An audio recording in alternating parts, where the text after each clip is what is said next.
My name is Lonna Drewes.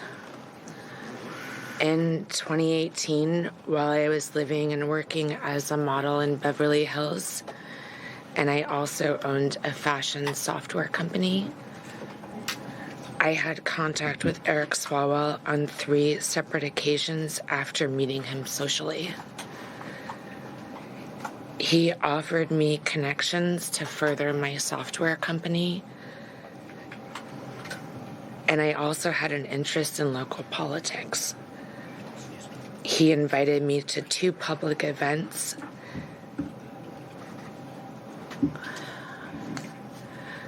I knew he was married at the time and that his wife was pregnant. He was my friend. On the 3rd occasion, I believe he drugged my drink. I only had 1 glass of wine.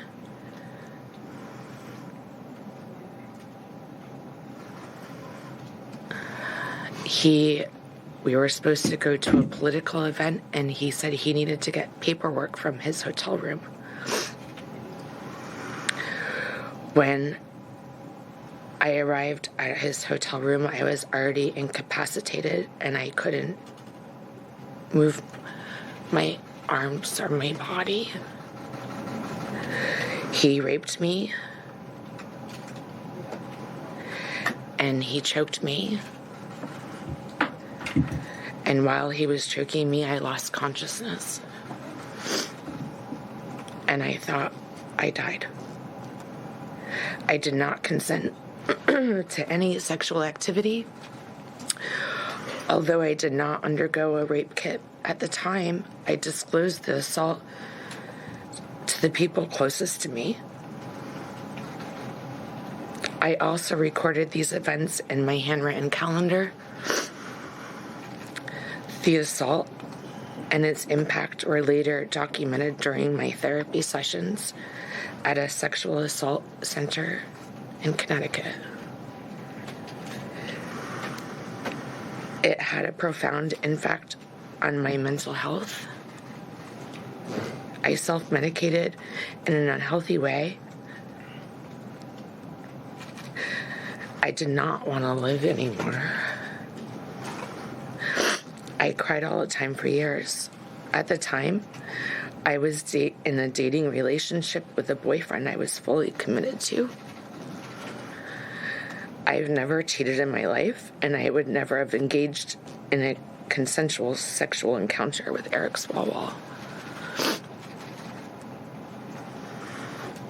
That reality further underscores the non-consensual nature of what occurred.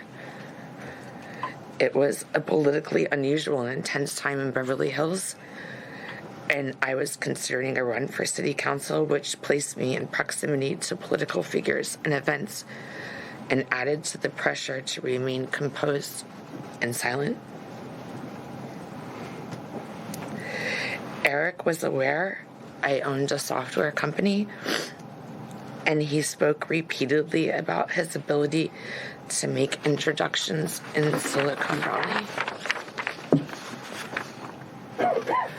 referencing his political representation and influence there.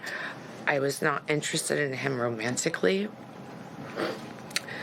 but I was interested in the business relationship and professional connections he offered to provide.